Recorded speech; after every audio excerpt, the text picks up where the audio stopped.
Welcome back to my channel, and this video is about fire flow analysis.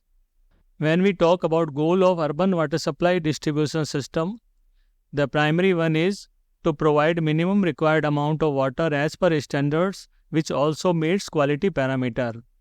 Another significant goal is availability of water to counter emergency conditions like fire hazards.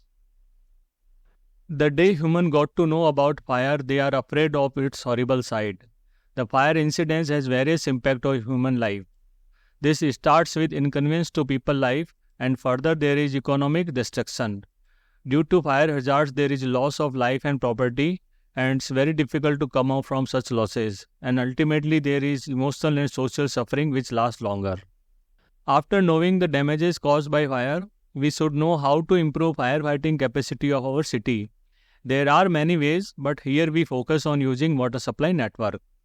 Install the fire hydrant as much as can be at various locations on existing water supply network, and it's better to propose at time of water supply project preparation and while designing the distribution network. The distance of two fire hydrant may be as low as 120 meter. Fire hydrant should be on either side of each lane with required intervals. If width of road is more than 60 meter, then fire hydrant should be on both sides of road. Preferably, the fire hydrant should be on all corners of each road crossing. Every city and various localities inside it have defined amount of fire demand as per various regulations. Before calculating such demand, we should be aware of what are the factors which affect fire flow demand. The first factor is type of structure. Whether buildings are single-story, multi-story or high-rise, and utilization of these buildings for residential, commercial, institutional, educational purposes, etc. Material of construction also play a prominent role as every material have certain sustainability against fire from non-combustible to easily combustible. Installation of in-house fire tools also help in addressing the fire incidences and somehow very low dependency on public firefighting capacity. Fire incidence statistics also show that number of hazards related to weather condition, and at the last the temperature affect the behavior of fire. Fire flow demand is proportional to population served. Here are some population based formula for calculating the fire flow demand. The first formula is Kuchling's formula, Q equal to 3182 square root of P. And the second formula is Freeman's formula, where Q equal to 1136 P by 5 plus 10. Third formula is Buston's formula, where Q equal to 5563 square root of P. Here Q is amount of water required in liter per minute and P is the population in thousand. Fire flow demand as per National Board of Fire USA. Underwriter's formula, National Fire Insurance of America NFIA, for centrally congested high value cities, Q equal to 4637 underscore of P 1 minus 0.01 underscore of P, and this formula is applicable for population less than 2 lakhs. Q is amount of water required in liter per minute and P is the population in thousand.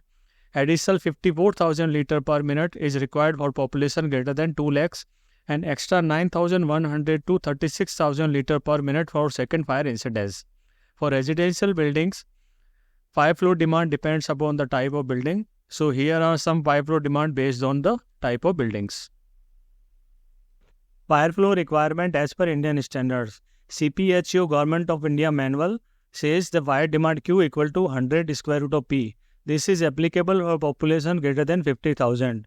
Here Q is the amount of water required in kiloliter per day and P is the population in thousand. And this requirement is based on 2 hour duration. As per Indian Standard Code 9668, provision and maintenance of water supplies for firefighting says the fire demand Q equal to 1800 liter per minute for every 50,000 population or part thereof for town population up to 3 lakhs. Additional 1800 liter per minute per lakh population for population greater than 3 lakhs. In case of small towns having population less than 1 lakh, total requirement should be doubled. After calculating fire demand, we can estimate required number of fire hydrants. Two table has been shown here as handy tool. First table shows us standard distribution of fire hydrant on water supply network. And this table gives the average area served per hydrant based on fire flow demand. If demand is low, then area served per hydrant is more and vice versa. This depicts that number of fire hydrant increases with increase in fire flow demand.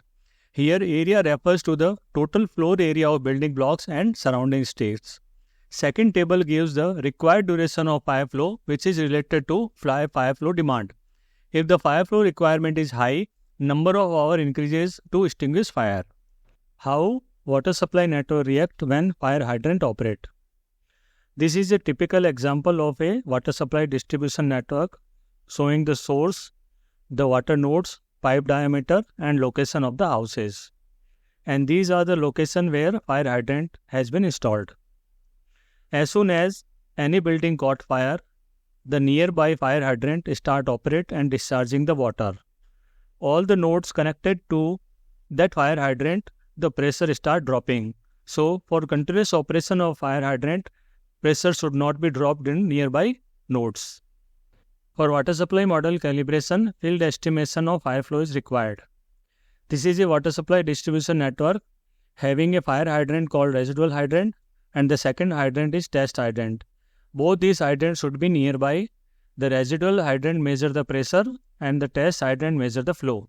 Let PS equal to static pressure at residual hydrant before start of test and PT equal to static pressure at residual hydrant after test hydrant is discharging flow QT. PR equal to residual head, usually minimum 138 kilopascal, a 14 meter of water column as per network design. So, in the water supply network model, we have to choose a node and the corresponding node should be checked in the field with the same coordinates. Now, predicting the available fire flow at pressure PR. QR equal to QT, PS minus PR divided by PS minus PT whole raised to power 0.54. We can also say the QR equal to QT delta PR divided by delta PT whole raised to power 0.54. The delta PR is difference of pressure between static and residual and delta PT is difference of pressure between PS and PT. Now we have to record the flow at flow hydrant QT and the pressure at residual hydrant PT and put the values in this formula. Now we have to understand the relation between fire flow and the pressure at hydrants. First condition is no flow condition. At this condition, the QR, which is fire flow at the residual pressure, is proportional to delta PR and delta PR is pressure difference with respect to residual head. If we draw graph between delta PR and the QR, then it shows the proportionality. And the second condition is flow or test condition when hydrant is discharging the flow. At this condition, the available fire flow at the residual head is inversely proportional to delta PT, where delta PT is pressure difference with respect to flow and test head. If we draw graph between delta PT and QR, then it shows the inversal proportionality. I will come again with new topics.